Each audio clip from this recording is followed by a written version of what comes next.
Hello everyone, welcome back to my channel. Ado ngasigi video sidi aina khoi luhongbagi makeup look create tawge toini buka luhongbasu handak chahi gi chachadri ado sumaina luhongbagi ki bahut pase kuire ba tawdaba ado amtang try tawra yenge ado yam hijawgi nati buko isu ado asum leina ko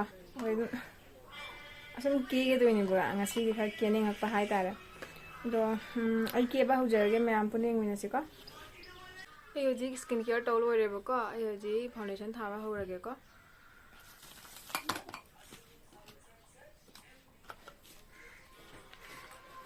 sorry primer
Tentu nama lo ya kok, jadi yang thage blush thage ba.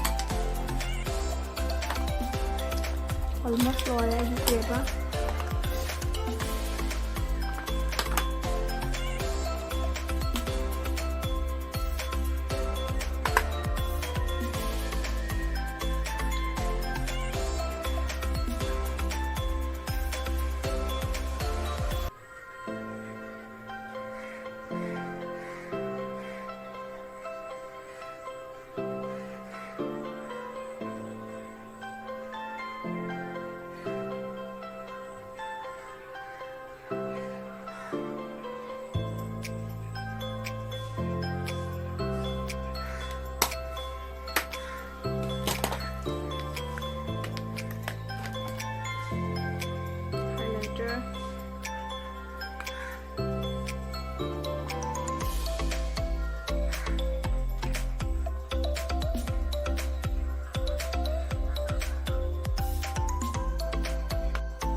Hojik loire ke ba ado dress sa lake ko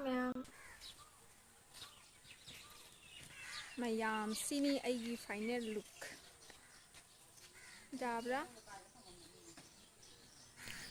ꯃꯌꯥꯝꯗꯨꯗꯤ ꯑꯩꯒꯤ ꯚꯤꯗꯤꯑꯣꯁꯦ ꯃꯇꯥꯡꯁꯤꯗ ꯂꯣꯏꯁꯤꯟꯖꯔꯒꯦ ꯃꯌꯥꯝꯅ ꯑꯩꯒꯤ ꯃꯦꯀꯞꯁꯦ ꯄꯥꯝꯕꯤꯔꯒꯗꯤ like ꯑꯃꯃꯝ ꯇꯧꯕꯤꯔꯝꯃꯣ ꯑꯗꯨꯗꯤ ꯃꯊꯪꯗ ꯑꯃꯨꯛ ꯐꯪꯅꯔꯁꯤꯀꯣ ꯃꯌꯥꯝ ꯕꯥꯏ ꯕꯥꯏ